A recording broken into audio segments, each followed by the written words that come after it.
আনন্দ বাংলা, আমরা নিরপেক্ষ নই, মানুষ ও সমাজের পক্ষে। নিবেদন করছে আরপি ক্লাব প্রাইভেট লিমিটেড এবং Leo, a large EV and solar innovation. সহ নিবেদক বারডোয়ান ইউনিটেক টেকনিক্যাল ইনস্টিটিউট, যে দেয় চাকরি ও ভবিষ্যতের গ্যারান্টি। শুক্রবার বর্ধমান শহরের রায়নগর এলাকায় প্রাতঃভ্রমণ করলেন বর্ধমান দুর্গাপুর লোকসভা কেন্দ্রের বিজেপি প্রার্থী দিলীপ ঘোষ।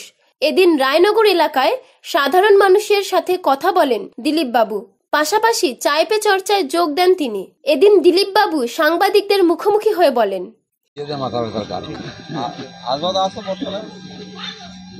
পুলিশের বিরুদ্ধে বলার জন্য বোধহয় আপনাকে রিপোর্ট তলব করেছে কমিশন, নাকি? কোন কমিশন, কোন পুলিশ? পুলিশ যদি বেশি প্রভুভক্তি দেখায় শুধু বলবো না, থানা জাম করে গোটা রাত রেখে দেবো। তারা পুলিশের কাজ করুক, আমরা আমাদের কাজ করছি।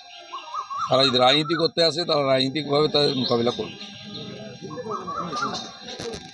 কালকে তো শেষ প্রচার তো হয়ে গেছে আমাদের মোটামুটি। এখন যেহেতু ছোটোখাটো জায়গা বাকি আছে, এখানে আমাদের বহু পুরনো কর্মী আছেন, তারা বলেছিলেন, তাই আমরা এই পাড়াতে এবার এসেছি সকালবেলা চা খেতে, সবার সঙ্গে দেখা করতে।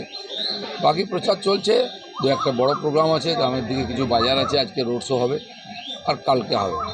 বাকি কর্মীরা লেগে পড়েছেন, প্রচার হচ্ছে, সবাই ঠিক করে নিয়েছে বিজেপিকে যেতে হবে। মনোনয়নপত্র দাখিলের দিন তো ডুগডুগি রাতে দেখা গেছিল, ওটার দিন কি কিছু দেখা যাবে সেরকম কিছু? দেখতে পাবেন, যেমন প্রয়োজন হবে সেরকম সবই প্রস্তুতি আছে। যাকে যেমন ট্রিটমেন্ট করার আমরা করব। এখানে অনেক ছোটো ছোটো ইঞ্চি ফুট সাইজের নেতারা দাপিয়ে বেড়াচ্ছে, টিএমসির ভয় দেখাবার চেষ্টা করছে, লোকেরা হাসাহাসি করছে তাদের নাটক দেখে। সব চলবে, সব রেডি আছে। দেখবেন আমাদের এই কর্মীরা দাঁড়িয়ে আছে না, ভোট এরাই করাবে। ওই যে নেতারা ভোট করা তো সবকে বাড়ি ঢুকিয়ে দেবো, আর বেশি বাড়াবাড়ি করলে ভোটের পরে বড় ঘরে পাঠিয়ে দেবো। চলুন চা খান, পাড়ার লোকেদের সঙ্গে দেখা হলো। যে ম্যানিফেস্টো তাতে বলা হয়েছে বদ্ধ শিল্প কারখানা খোলার জন্য মানে মোদিজি অমিত শাহ ঘোষণাও করে গেছেন। আর দুটো বড় ফ্যাক্টরি ইনভেস্টমেন্ট হচ্ছে, ডিএসপিতে 1000 কোটি, 10,000 কোটি, ডিভিসিতে 9,000 কোটি, এবং সার কারখানা তার রিভাইভের জন্য প্রজেক্ট রিপোর্ট যাচ্ছে। ডিভিসি ড্যামকে তার গভীরতা বাড়াবার জন্য চিন্তাভাবনা শুরু হয়ে গেছে। রাজ্য সরকার কিছু করেননি, এটা প্রপোজালও পাঠায়নি।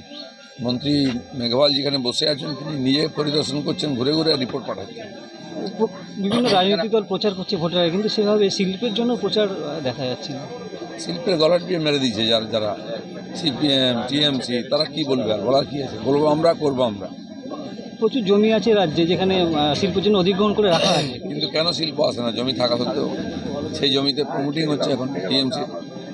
তো আমরা চাইব পশ্চিমবাংলার পরিবেশ পরিবর্তন হোক, যেখানে শিল্পবান্ধব পরিবেশ হোক। এখন সারা ভারতবর্ষে শিল্প আসছে, পশ্চিমবাংলায় কেন আসবে না? নিয়ে আসবো আমরা। পূর্ব বর্ধমান থেকে দেবাশিস ঘোষের রিপোর্ট, আনন্দ বাংলা।